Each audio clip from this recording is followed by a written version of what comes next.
Hello, personal productivity enthusiasts and community. Welcome to Anything But Idle, the Productivity News Podcast. Today's show is brought to you by Co-working Space by Personal Productivity Club. I'm Ray Sidney-Smith. And I'm Augusto Pinaud. And we're your hosts for Anything But Idle. This is episode 65, Notion Synced Blocks, How the Outdoor Impacts Your Productivity. And we're recording this on June 14th, 2021. Each week, of course, we review and discuss the productivity and technology news headlines of the week. And we kick the show off with a little discussion around a theme. And it is National Great Outdoors Day, month. And so I thought we would start off the conversation with just a little bit of a dialogue around what that really means in terms of the great outdoors impact on personal productivity. And so my proposal of a question to you, Augusto, is how does the outdoors impact your productivity? I'm having issues with my microphone, and I don't know if I will be able to answer that question. Well, with that in mind, I will answer from my perspective, which is that I've been a long time runner, and because of that, I really enjoy running outdoors. I have spent many a year running on treadmills indoors as well, but I primarily try to run outdoors, and that gives me quite a good appreciation of both my surroundings. It helps me get to know my neighborhood, my region, that kind of thing. I'm a long distance runner, so I'm covering quite a number of miles when I am, training for a particular half marathon or marathon. Yes, sometimes on an 18-mile run, it's a good day to go for a very long run and see where you're going to and getting back to, coming from, and that kind of thing when you are following a particular route to get the number of miles in. And so, if I am training for, say, a half marathon, at some point I'm running between 18 and 20 miles in preparation, just for different things. And you will find that you learn all kinds of new places around where you live just by virtue of selecting a particular route. And what I find to be useful, just from a productivity perspective, is that the outdoors has greenery, and we know that there are lots of good research out there that shows that seeing green and foliage is really good for your mental health. And I also find that just fresh air, getting some fresh air and going out for a walk can be incredibly refreshing, like just kind of, recharging in a way, because it de-stresses, it gives you a chance to do some mind wandering and just thinking through things. And so I think there's a lot of benefit actually to the great outdoors to productivity. I'm going to say, this is a disclaimer, if any of you guys see me running outside on the outdoor, run. Because if you don't get ahead of me, somebody's following us and it's not pretty. So that's my first disclaimer to this. No, I am not a big outdoor guy. I have really never been a big outdoor guy. I like the green, and I'm really lucky that my office has 3 windows, and for each one of those 3 windows, all that you see is green. So, but that obviously has not been always the case. But even with that, for me, the outside is you go outside, you grill, and you come back into the comfort of the civilization. I have never been a big outdoor. The exception to that may be the sea and the sand. Many years ago, before I moved to, when I was living in Venezuela, I was a big fan of going to the beach and staying the day on the beach. When we moved to Colorado, obviously that was not an option anymore. So now that we're in New Jersey and back to a place where that is an option, it's something that after pandemic and stuff, I may start doing again, of going and just spend time just there. That the ocean and the sand, that is smooth and relax me. The idea of get to the forest and the hiking and all that, not that much. Yeah, I will also say that the ocean is actually really good for gaining perspective. There is something about looking at the vastness of the ocean and it kind of just checking all of the things that you think are so important. And the ocean has a way of doing that. And I actually miss. I live in Pittsburgh now, and being that far from the ocean. I don't have that opportunity to go to the beach as much as I did when I lived in, say, New York or DC, and I do miss the ability to just see the ocean and just kind of bathe in the vastness of the ocean in that way. And so I do look forward to getting back on the road and traveling again so that I can see the ocean. And so just Yeah, a it month. is in my bucket list to get a place Yeah, someday yeah. close enough to the ocean. I want to be that close. I mean, I don't care what it is, but I need to be that close. Yeah, well, I just under a month, and I will see the ocean for the first time in 18 months. So more than 18 months, I suppose, because I'll be visiting family in New Jersey. So it'll be really nice to see the ocean, and yeah, it's incredibly de-stressing, not distressing, but de-stressing in that regard. So I just recommend everybody, including you, Augusto, to go out there and enjoy the great outdoors.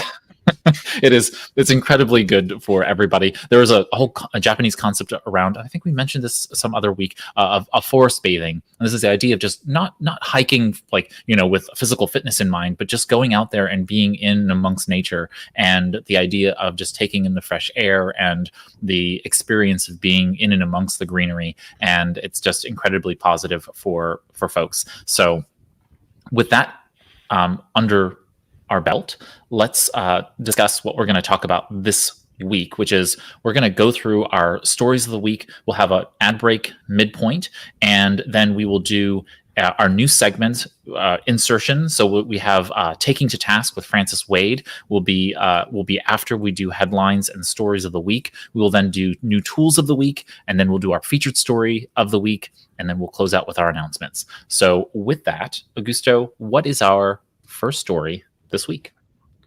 Our first story of the week is about FaceTime, and FaceTime now in iOS 15 on the fall when it gets officially out will work on a web browser. And I have been playing with the beta. I have been playing.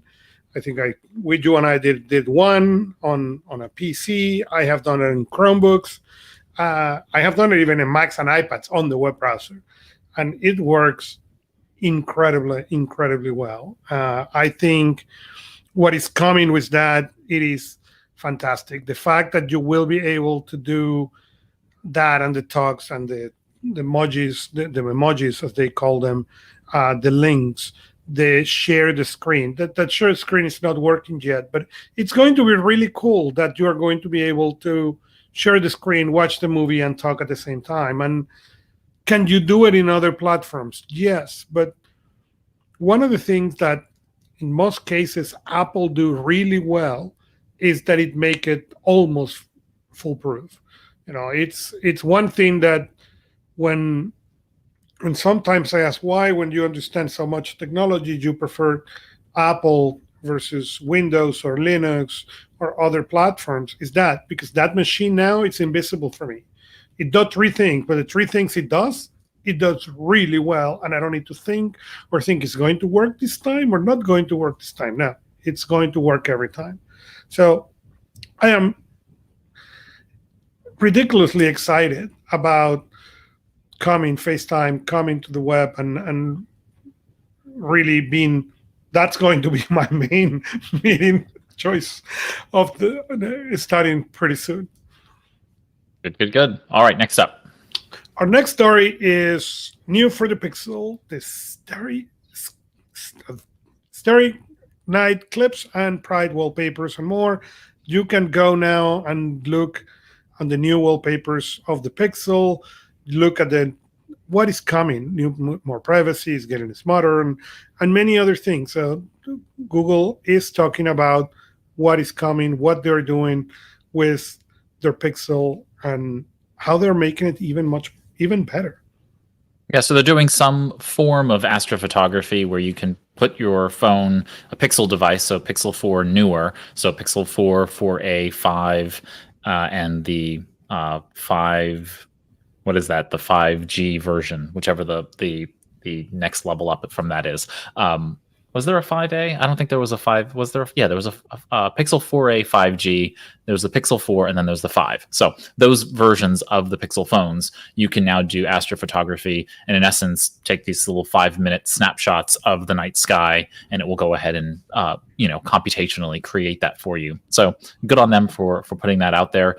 They're doing some wallpapers and ringtones for Pride Month, and they've got some new themed notifications as well from LGBTQ plus artists and some YouTube creators. And so they put a notice out about that, and they also have been really pushing this concept of more privacy, really trying to push at least a press focused privacy push there to combat with Apple and all of Apple's notifications around privacy. And so now they have these locked folders in Google Photos, and so now you are able to have this specialized folder in your Google Photos. Again, this is on Pixel devices, and you will then be able to say, everything I put in here, only I can access this, and only when I punch in a code will I then be able to reopen that up. And so you can put, all kinds of photographs that you don't want anyone to see unless you unlock them. Like if you took pictures of passcodes or your children or those kinds of things, you can now put those into a locked folder and keep them secure in that space. So good on them for being able to add some new features for this month. Next up, we are going to Chromebook, and Chromebook will soon perform a privacy review before they let you in. So you will be able to click and get some of a checkup of the privacy on your Chromebook. It will check, where the things are going, if they are, safe. And it is interesting, and I'm really glad of this because I have seen some monstrosities regarding security and certain devices that's come to my hands. So I'm glad that at least we are raising the bar on this privacy and this security, and that way less people is going to be badly exploited by these scammers. Yeah, so this is very similar to in your Google account, where it does the safety check and runs through all of the various connections that your account has to third-party apps and other kinds of places that you've logged in with your account. Chrome is basically doing a very similar check for you, and I think that's great. It's good to have that additional layer of security. People won't be secure. They will always lean into convenience over security. And so being prompted to do this privacy review I think is a positive. All right, moving along to some more Chrome news. Chromebook news. The Chromebook notifications is going to be reworking so they can get grouped and they can get a new UI. As an Apple user, and I live on iPads, and I have a Chromebook for two purposes: record podcasting because I wanted to have a Microsoft connected via USB-C, and as the launch of the new iPad, that was not possible with iOS 14. So I choose to get a Chromebook. That said, the notifications in comparison to what I'm used to, and that is the big caveat in here. It's not that it's better or worse. It's just I'm used to a certain way of the notifications. My Chromebook of choice was a Lenovo Duet. So Lenovo Duet, when the mouse is connected, it turns into a Chromebook. When the mouse is disconnected, it turns into an Android interface. And so that allows you to experience a lot more than just a Chromebook. But the notifications, the grouping, the way it shows, sometimes are incredibly annoying and frustrating. So I'm glad, again, it may be the way I'm used to on the iPad, but I'm glad at least they are aware and trying to change it and make it better. Yeah, I think Chrome OS is probably moving a little bit closer toward what Android 12 is going to try and do in terms of the intelligent grouping of particular notifications. I'm hoping that the interfaces look more similar to each other than not, just because as Android 12 rolls out in the next few months, I want to be able to have those notifications certainly connected to the device pairing, where you can pull up your notifications on your phone as well as on the Chrome interaction interface, so that they are just close to each other. So I'm hoping this all cleans itself up. I do not like when I open up my Chromebook, any of my Chromebooks, that there's just a litany of new notifications that kind of pile up and those kinds of things. So hopefully they can figure that piece out and not really stop me from being able to get into what I'm trying to do, because all of these notifications are kind of rolling through and up. All right, onward to some news about Google Duplex. Google Duplex is saying that it's expanding and it's going to let you book in restaurants using your Nest Hub. I don't think I have ever made a call in Google Duplex. I'm aware of the technology, but Google Meet, I have used. Google Phone, I have used. Google Duo or Duplex, I don't think I have really used. So I read it, but there is not much I can share. Yeah, so for folks who are not aware, Google Duplex is an automated calling feature within the Google Assistant. And so mostly for folks who have had Pixel phones, or very early on, you were able to, say from Google Maps, you would be able to ask the assistant to make a restaurant reservation. So you could say, "Hey, Google, call." Sorry for anybody who just got that, but basically the call word, and then the big G. You would be able to execute the assistant and then ask it to make a reservation, say make a hair appointment, and there were particular verticals, because from Google Maps, you can have a business listing within the Google My Business listing service, and those businesses that also had a Reserve with Google partnered application. That means a series of applications that allowed for automated scheduling, automated booking, appointment booking, and that kind of thing.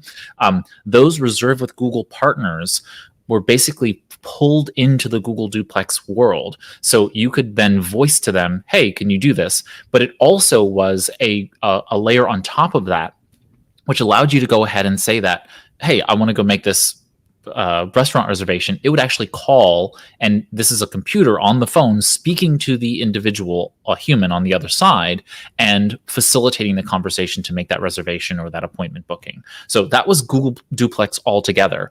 And now they're expanding it to be able to do this on the Nest Hub. So these displays that you have in the home, you can now do them from that point. So this is just continuing the forward march of greater automation through the assistant and allowing you to be able to do these things. So if someone doesn't have an automated booking functionality on their website or on their Google My Business listing, now Google Duplex can step above that and go make the phone call and actually talk to a human and facilitate that for you. And then it puts it into your calendar, which is really nice. So, all right, next up. Last news is Google Meet video background begin rolling for web and mobile.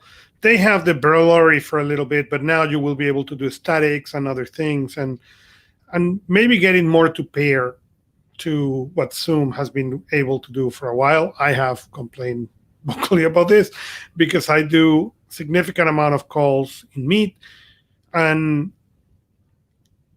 the disparity of features is what it is.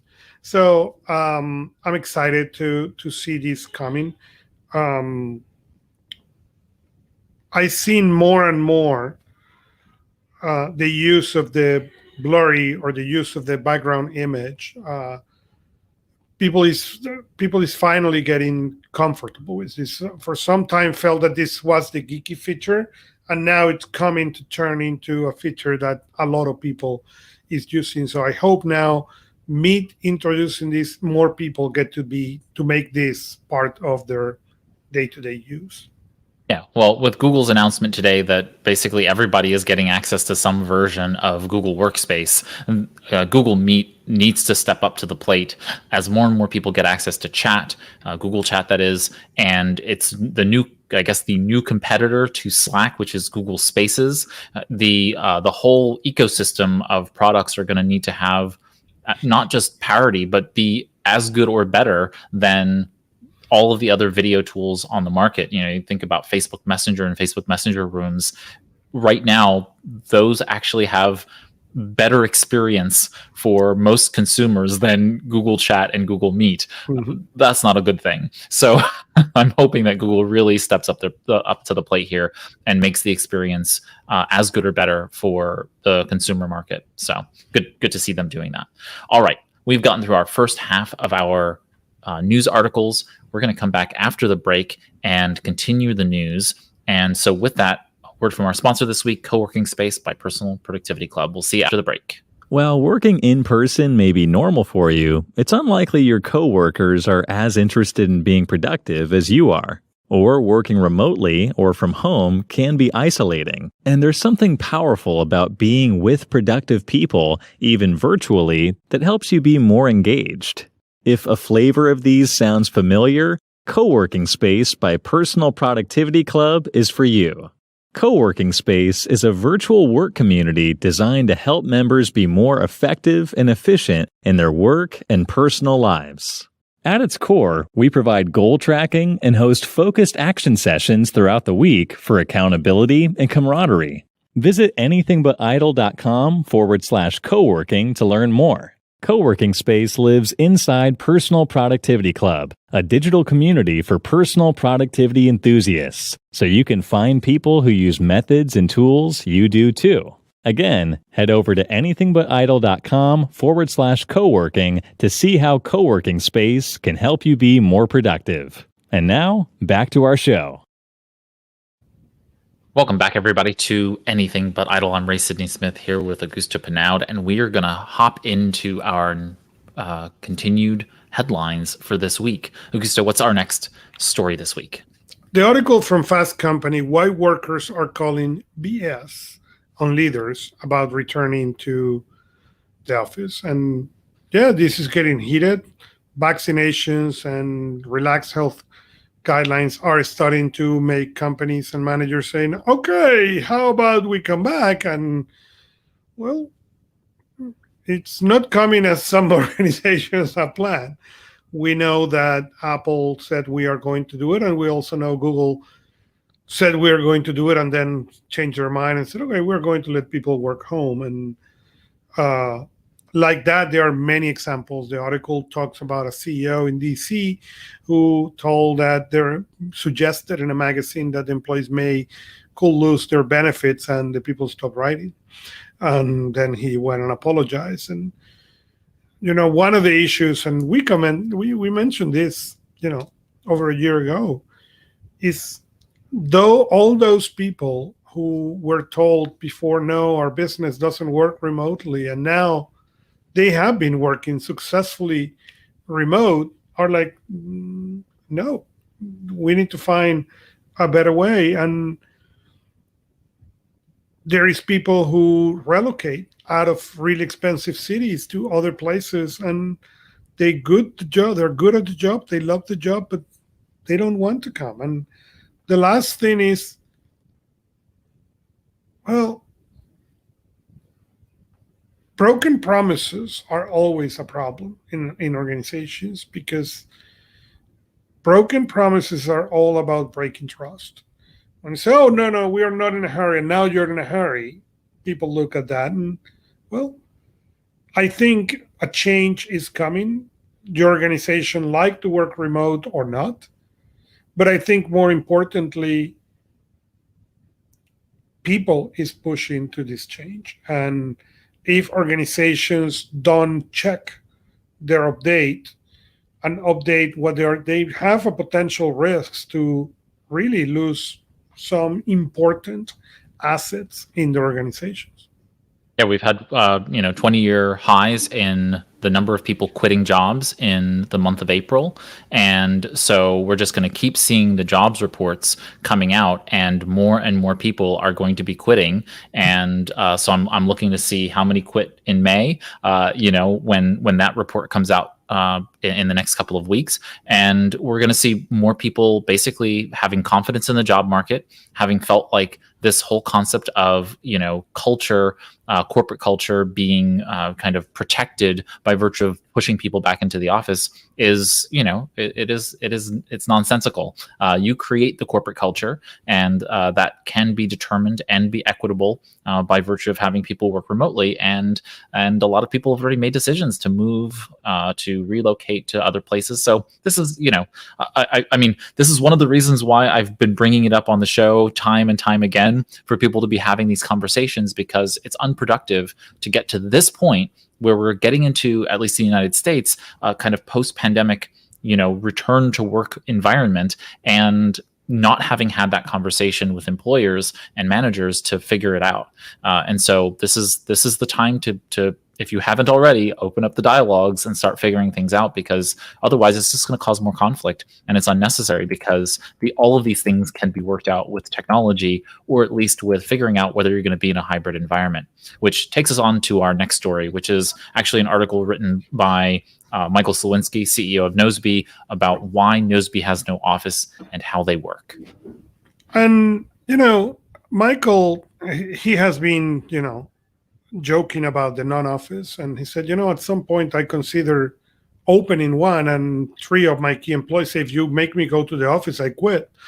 And it was on the early days, so that will have been catastrophic. And then he began looking for examples, and WordPress, who feed, power, make work a majority of the websites on the world don't have 41.7%. The numbers, I didn't have the number, but I knew it was a pretty significant number. Yeah, it's 40% of the web. And Automatic do not have that. They don't care for that. They have not have it. They have been a remote and distributed workforce. So don't think on the size. One of the things is we think in really old times where, yes, that was a challenge. But as I tell people day in and day out, remember, look at this. We are recording this show in the video. You're watching it for free, regardless where you are. One person is in Pittsburgh, one person is in New Jersey, and really doesn't matter. I can grab my tablet and go outside. That's not going to happen. But technically I can. Okay, the Wi-Fi will even allow me to do that. So you need to look at what it is and where is this really a valid reason, or this is insecurities from the management? And look at the back 18 months. If your people have performed, then why? Yeah, I don't think I have anything else to offer here other than to say that this is a fantastic, kind of survey of a company, kind of a case study of a company that is walking the talk and being successful at doing so.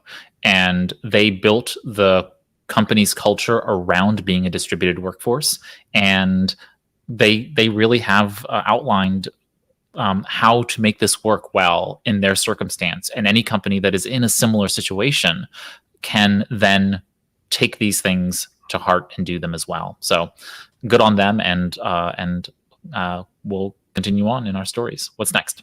Our next article is from Fortune, and is the psychology behind why some leaders are resisting the hybrid model. No, I don't think right now we're going to go to a full remote, but the hybrid is probably where things need to be. And the article quote, cognitive basis, mental blind spots, poor strategic and financial decision making. Well, are these things true? Yeah, but they're not less false than when you are in the office. So we are just trying to blame the people is not in the office as why these things are happening. And I will argue that they were happening the same way before people were in the office. We are now trying to change the label to the problem, so we justify bringing people in. And it's just percolating to the top all of the problems that were available in the company. I always say that, economic recessions are really interesting lenses through which to see whether or not good companies are good companies, whether companies are good companies. And economic recessions are really great times to see into how companies actually operate, because that is the time when employees leave, whether by being let go because of poor financial or just otherwise operational management and or poor corporate culture, and they decide to leave. And on the other side of any economic downturn is the economic recovery. And as the job market sees confidence, then people leave also. And so we see this happen on both sides, both in the front end side of economic downturn and the back end side of recovery. And so companies just see a lot of churn in those environments, but bad companies, bad culture, feel the pain more, and many times will either go out of business or will rise to the occasion and get better. So all of these companies that are struggling right now, it's because there's some symptom of a greater concern, and this is the time to deal with it. So I just feel like it's a good, it's a good time to deal with these problems. I just find it to be, everybody trying to point the finger at somebody else for why this or that is, right or wrong is not really the point. The point is that if you are feeling struggle in your organization and productivity is not doing well, it doesn't matter if you're in the office or not. You need to figure out what is the underlying cause of that, because it's not butts in chairs sitting in the walls of your building. It is absolutely fundamentally something else, and we need to do a little bit more diagnostics to figure out what that is. So onward to Jeff Bezos. Jeff Bezos, we are going to make a shake in the system. And really the reason we picked this article, the article came on the ladder and say what Jeff Bezos value the most. And he talks a little bit about his morning routine. He talks about he doesn't, the article says he doesn't start his workday until 10 a.m. I'm sure that's I try, but because that's real life. But it is important to, there is a new book from Bezos called Invent and Wonder. And it's a collection of writings. It was released in November by the Harvard Business Review Press. And it's on my list of things to read. But the reason I pick it up is he said, I get up early, I go to bed early, I then read the newspaper, have coffee, and spend time with the kids before they go to school. So he used the word puttering. So my puttering time is very important to me. And that is why I set my first meeting at 10 o'clock. And basically what he's saying is, I think, I give myself time to think. And he claimed that he gets 8 hours of sleep. So in other words, that routine, and we have discussed this multiple times, understanding what your body needs. Are you that early owl? Or do you need that time later? Are you taking enough good care of your health, good care of your sleep? What are those routines? Are you aware of what are the routines that you need to really be successful? And this is just an example of the routine for somebody somebody used to be successful. Yeah, and I couldn't talk about this without also recommending Steve Anderson's book, The Bezos Letters, 14 Principles to Grow Your Business Like Amazon.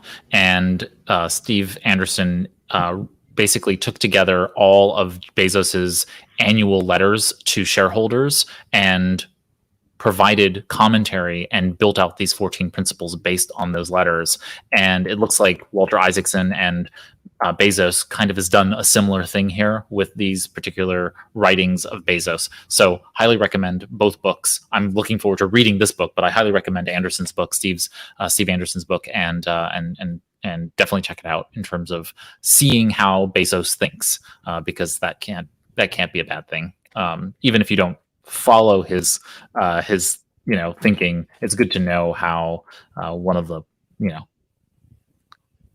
great business minds of our time thinks in that sense. So for good or for ill. For good or for ill. And our next one, it's an article from the Asana blog talking about distraction, more focus, but basically introducing a new feature designed to help you align attention and intention. And I struggle with this article. We tried to keep the first set of articles to features, but somehow I thought this was more a productivity article, not because of the feature. The feature is a feature, but why it means behind. So now Asana will allow you to collaborate smarter and faster with video messaging. And how many times in the organization that you are called for this meeting, for this company-wide, or for this Zoom company-wide, okay, that you're going to go and everybody just stop the whole company to listen somebody share a piece of news. And there are pieces of news that's the right, appropriate way to do. But how many times you have been on that same meeting, and at the end of this meeting, the only thing you can think is, okay, another 20 minutes that could have been solved via email. So, yes, the video sometimes is the best medium to share that message. That doesn't mean it needs to be live. That video can be shared in an asynchronous way so people can watch, provide an email so people ask questions, get feedback, and more, but don't need to be all live. And the fact that Asana is working with Vimeo and trying to tag this, I think is brilliant. Being able to assign a project to somebody or assign a task to somebody that require a little bit more explanation. And I have done this many times, pop up the video record and push it through my task. But seeing that Asana is bringing that to everybody was really, really exciting for me. Yeah, I think all of the pieces that Asana really is talking about, including their integration with Clockwise that allows you to be able to identify a task, see how much time it's going to take, and then it automatically schedules it in your calendar. I think those kinds of integrations can be really helpful for people who need that additional just boost to be able to identify focus time to be able to get this kind of work done. And I think there's just so many great things that Asana is doing that is going to really help people who use Asana, who are they're integrated into their systems, into their work systems. And with Asana's new desktop application as well, that's really exciting to see them adding all of these pieces here. So the Asana desktop application, by the way, is available on Mac and Windows. So if anybody is looking, I've downloaded it last week and I've been using it since, and I've really liked the just having it popped out of the browser and in its own window and just kind of utilizing it there. So. Well, and our last article for this section is 872 ways to improve productivity. Okay, well, as the article said a little bit more, well, maybe 529 tips. Fine, we will settle for 3 as the article did. Okay, number 1, end your day well. And I have said this multiple times. At the end of the day, regardless if you're in a high or in a low, do a gratitude exercise. Because many times that gratitude exercise, what worked today, change your impression of the day. And instead of thinking this day was awful, you discover, no, the last half an hour was awful. Or that meeting was awful. Or that event was awful, but the rest of the day went well. The second thing is manage your energy, not your time. And a lot of people fail trying to manage time, manage your energy. What is, we talk about Bezos, he puttering, before 10 a.m. Great. That's managing his energy. Okay. So what do you need to implement to that? And finally, write it down. And I will say there is nothing wrong with overcollect. It's better to overcollect and process 2 times the same thing than not do it and then miss a deadline. Yep.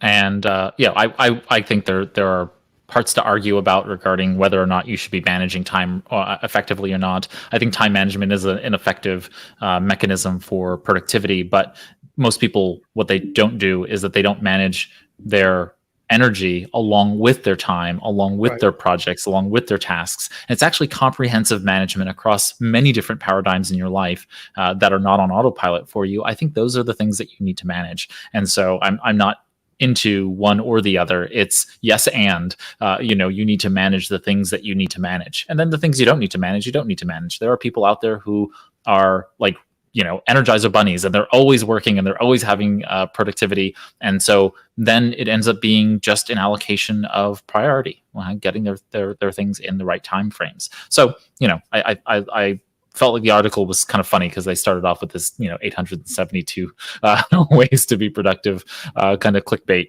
but they focused on those three. All right, with that, we have covered the headlines this week. We are now going to hop on over to one of our new segments in the show. We're rotating through different contributors for the show, and this week we have Francis Wade of Two Time Labs, and he has a new segment called Taking to Task. And so with that, take it away, Francis. What if you're a productivity enthusiast and all of a sudden you start to notice feelings of overwhelm, missing deadlines, maybe your life has become imbalanced, maybe you're not spending time with family the way you want to, and you thought you'd gotten rid of symptoms like these because you already read the books, you've been to the training, done the webinars, you've already mastered the basics, but here the symptoms are all over again. So some people try to return to the original materials and it doesn't really help them. They need a different approach. So here's a different one that you might try. You start by doing actually an assessment. And here's what the results of your assessment could look like. So the ones that we do here at My Time Design cover 13 practices, and you may recognize some of these. But once you've done the assessment, the question is, where do you start to make improvements? So if you're, for example, just starting out in 3 disciplines that I have here, interrupting, switching, warning, do you start there? Or do you start at the front, the beginning of your task management system with capturing? Or do you start with the 2 most difficult disciplines, emptying and scheduling? Or do you start with one that everyone uses every day, flowing, which is the ability to get into the flow state or to do deep work? Not an easy question, but I have an article that might help. Why should an ambitious person care about becoming a better diagnostician in task management? I just posted this article on Medium, and it gives you a way to think about making improvements. If you're someone who is just not a beginner, you already are doing the basics, and you need to become a better diagnostician so you can target those improvements. This is Francis Wade from My Time Design, and thanks for listening in. Take care. Thank you, Francis. And so with that, we're going to get into our new tools of the week. And so each week, Augusto and I come across many personal productivity tools and services as we scour the web for productivity and technology news to bring to you. And so, of course, in new tools of the week, we each bring you a tool we think you might like. And so this week, we are going to be doing tools, and the first one is going to be basically an update to an existing tool, and that is Vivaldi. And I'm trying to get it up on screen here, so bear with me 1 minute. But while we do that, I'll talk about it. So in essence, Vivaldi is a browser. It's an open source browser. It is it's been out there like many other browsers over time, and Vivaldi has recently added the functions of mail, calendar, and an RSS feed reader to their browser. So Opera used to have this, which was great, but they recently got rid of their mail client. I think Opera had mail built in, but they got rid of it. And so now Vivaldi has this built in, and I'm really excited about this. Unfortunately, I won't be able to really use it because of my setup, but Vivaldi does have mail, calendar, and an RSS feed reader built into it now. I'm very excited about it. So if you are looking for kind of an omni app, something that will be able to do web browsing, mail, calendar, and RSS, Vivaldi can do that, and it'll do it all in one application, which is kind of nice. I like the idea of it centralizing. And so, check out Vivaldi 4.0 and see if you like it. Augusto, what's your app this week? My app this week is called Craft. It's an app to create amazing documents, or that's how they craft it. But it's really an app to work collaborative, make better documents, more prettier documents. It works on the Mac, it works on the iPad, it works on the web, and I don't know. It is interesting. You can really customize what you see. You can really easily collaborate. And again, for me, one of my favorite criteria is it needs to be working well on every platform. And a lot of times it works well on one or the other, but it doesn't work well on every platform. So seeing every platform coming in live here, it's exciting, and I'm looking forward to it. So it looks like iPhone, iPad, Mac, and web. Yeah. With the web, they can cover mostly everything else. Yeah, absolutely. Wonderful. Cool. All right. So those are our new tools of the week. And with that, then, that brings us along to our story of the week. And what's our story of the week? So, a story of the week is Notion's new sync blocks and how really they come to change. You know, Notion has been really trying to bring concepts that we've seen in other places, but apply them in an innovative way in their platform. So that this block makeup function is one of those examples, and they will be able to be synced, and hopefully is going to bring more power to Notion. Yeah, so synced blocks are basically what they sound like. They are objects that you can place inside of different pages within Notion, and then that content synchronizes back and forth. The great part is that wherever that sync block is, you can actually update it anywhere, and it'll just synchronize it across wherever it was from. You can identify the original synced block, the original block, but it really doesn't matter because wherever you edit it, it will appear synchronized wherever you are looking. So that's kind of a nice feature of sync blocks, and it's great that Notion has finally brought it there. There are a lot of different ways in which you can see application here, both for say internal updates to the company. You can put a notification box in Notion instances. I can see different places where you might want to have the same data displayed, say like a mission statement or other kinds of things, and now it's centralized by virtue of changing it in one place and having it available everywhere you want it displayed in the system. So see a lot of great uses there for Notion users, and good on Notion for bringing that to the system and the platform. Any other thoughts, Augusto? Nope, that it is.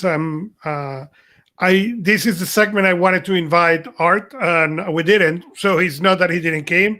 We did not invite him, but I'm sure Art Gelwicks, as a big user of Notion, will be really excited to share more about this. Yes, absolutely. Okay, moving right along to our announcements to close out. And so with that, what are our announcements this week, Augusto? Well, we have 3 announcements. The first one is Microsoft, we mentioned last week, is to unveil what now has been called Windows 11. On June 24, and it's getting, and hey, the news are starting to show up, and it's getting interesting. The second is Apple released today, June 14, 12.5.4 for all iPhones and iPads, with really important security updates we try to mention when they happen and they're critical. So if you have an old Apple device, please update. And the last announcement we have is Art Gelwicks and myself are launching a new podcast called Cross Platform. And Art has been a long time heavy user of Android and Chromebooks as well as PC. And I have lived on my beautiful Mac ecosystem for a really long time. But what we're looking for is to bring that cross platform. It's not about if a platform is better than the other one. I think one of the things that Art Gelwicks and I had playing so many years in Productivity Cast is that we have come to learn that it's not a better or worse platform. They're different. And that's what we want to bring into this. So it's going to happen on Wednesdays at 4 p.m. Eastern live. And you will be able to see it on the channel in YouTube. You will be able to have access on personalproductivity.club. There is a channel for cross-platform where things will be there and extra things will be there, and also in your favorite podcast platform, Apple, Google, and everything else. Wonderful. All right. So cross-platform, you said Wednesdays at 4 p.m. Eastern? Yes. Fantastic. All right, Augusto. We have made it through another episode of Anything But Idle. Thanks so much. Hey, it's my pleasure. It's always fun. Wonderful. All right. With that, if you are interested in reviewing the links to the stories, head over to anythingbutidle.com. You'll find in the show notes the links to all the stories we covered. Any extra stories we didn't cover will be listed under the extra stories section. We also actually have the new tools of the week link there and the announcements. And we also include a text transcript. So it's a machine generated transcript and it's available for you to read. Just click on that read more link. It'll expand it and you can read while you're listening or watching along. And then you can also click the download link and that'll download a PDF for you to be able to take offline and put into your favorite annotation app or note-taking app and mark it up as you make your way through. If you then read through those stories and we missed something, feel free to head over to our contact page at anythingbutidle.com. There on anythingbutidle.com, you can go to the contact page. You can also leave a question or a comment directly on the episode page as well. So this is episode 65. So if you go to anythingbutidle.com/065, that'll take you to the episode page. You can also tweet or DM us on Twitter at anythingbutidle. So follow us on anythingbutidle on Twitter. And if this is your first time watching the live stream, feel free to click the thumbs up icon. You can also subscribe to the channel and get notified when we go live weekly. If you're listening to the podcast after the fact, please consider following us, adding us to your podcast and subscribing to get notification when new episodes come out. And you can also leave a rating or review in Apple Podcasts and Stitcher, and that does help us expand our personal productivity listening community. And so thank you for doing that. As Augusto said, we do have a channel inside of Personal Productivity Club. So if you go to www.personalproductivity.club, you can join and then you can find the channel inside of Personal Productivity Club for Anything But Idle. With that, we will see you all next time on Anything But Idle. Here's to your productive life.